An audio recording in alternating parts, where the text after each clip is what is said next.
මිහිඳු මාහිමිකින් යොවුන් තූපුතුන්ට ඒ උතුම් මුනිතුන්ගේ ඔවතන් අද මිනිස්සුන්ට අමතකය.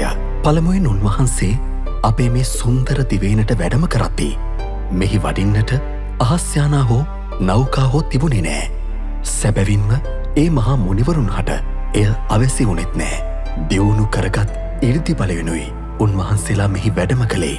උදේනි නුවර විදිසායෙහි පිහිටි මහස්සෑ මළුවෙන් අහසට නැගුණු ඒ මුනිවරු අම්බස්තල සෑ අසල ඇති ගල්කුලට පැමිණි විට එදා මුළු ලක්දිවම ඒකාලෝක වුණා. එදා ලක්දිව පරපුරේ රජුව සිටි දෙවන පෑතිස් නිරිදුන් මුණගැසුනේ ඔවුන් නැකැත් කෙලිය සමරන්නට දඩකෙලෙහි ගොස් සිටියදීය.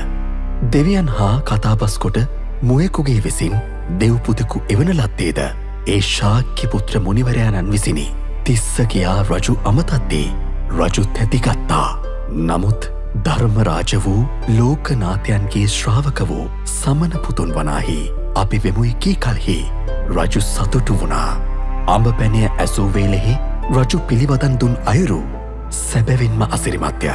ලක්දිව රජපරපුරේ සිටි නෑයන් දැක් වූ විසරද ප්‍රඥාදස්කම ගැන උන්වහන්සේ බෙහෙවින්ම සතුටු වුණා. ඇත්පිය උපමාවෙන් යුතු බුදුවදන් රජු හට පැවසූ වේලෙහි දෙවන පෑතිස් නිරිදුන් පමණක් නොවේ මැති ඇමැත්තන්ද බුදුවදනෙහි අරුත් වටහාගෙන තිසරණ ගතව සැදැහැ සිතෙහි මුල් පැසගත් අයුරු සොඳුරුය.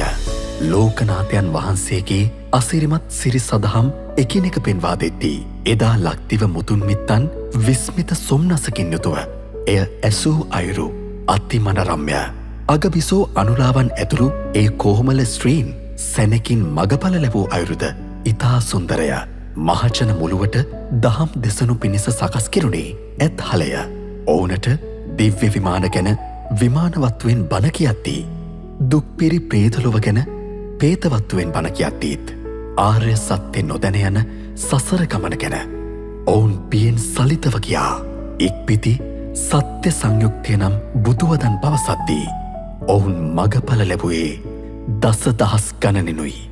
දම්සෝ නිරිදානන් අප සොඳුරු දිවයිනට මහත් සේපෙන් බැන්දා. මිහිඳු මහරහතන් වහන්සේගේ නැගණියන් වූ සංගමිත් තෙරණිය දකුණු මහබෝ ශාඛා වැඩමවද්දී දම්සෝ නිරිදුන් මහත්සේ සතුටු වුණා. හේ දඹදිව දකුණු පස පිහිටි මේ රම්‍ය දිවයිනෙහි අප ශාස්ත්‍රූ වූ ගොයුම් ගොත් බුදුරජුන්ගේ සසුන පිහිටන වග ඇසූ තැන පටන් මේ රම්‍ය දිවයිනට මහත්සේ ඇලුම් කළා. එදා දෙව්නා බඹුන්ගේ අපමණ පුද පෙළහරින් දඹකොළ පටුනට මහබෝ ශාඛා වැඩි